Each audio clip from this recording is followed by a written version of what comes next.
I met my husband 23 years ago in England. I was 21 and he was 40. I saw him for the first time and I thought, I'm going to be with you for the rest of my life. For those of you who might not have had that love, don't give up. So, do you see how that sounds like a fairy tale? Like man, you just opened the door and he also happened to be opening his door at that time and voila, sparks. Amakovi, does this happen here? You know that was in England.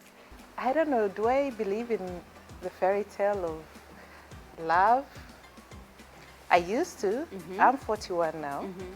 And I got married when I was 26. And it was love and lust combined, as you mentioned. But then it didn't work out eventually. And that's like after 10 years or so. So getting out was one of the hardest things, because sometimes we need to know when love has left the room and to accept when it's not working, that it's okay to let go.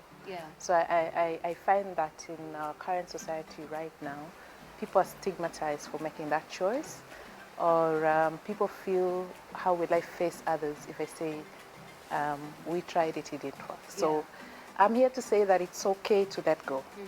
So sometimes, and it's okay to cherish the moments that were there. So it's not that every single day was horrible.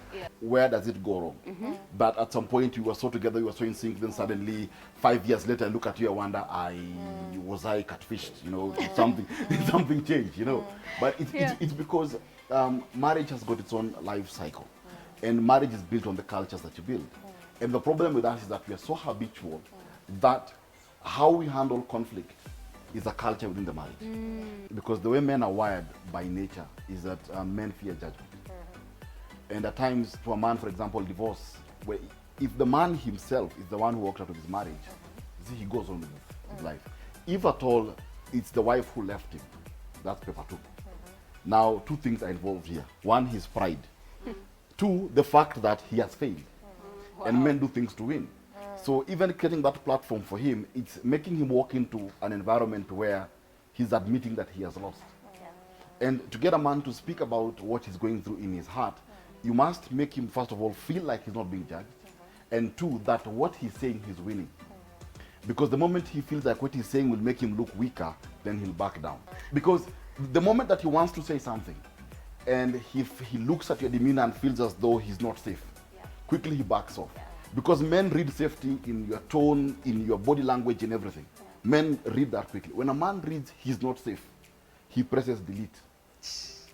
And men have a gift of changing a story in midair. What? A man can change a story in the middle of a story. He can begin by telling you something about his marriage. He can be, you know my wife.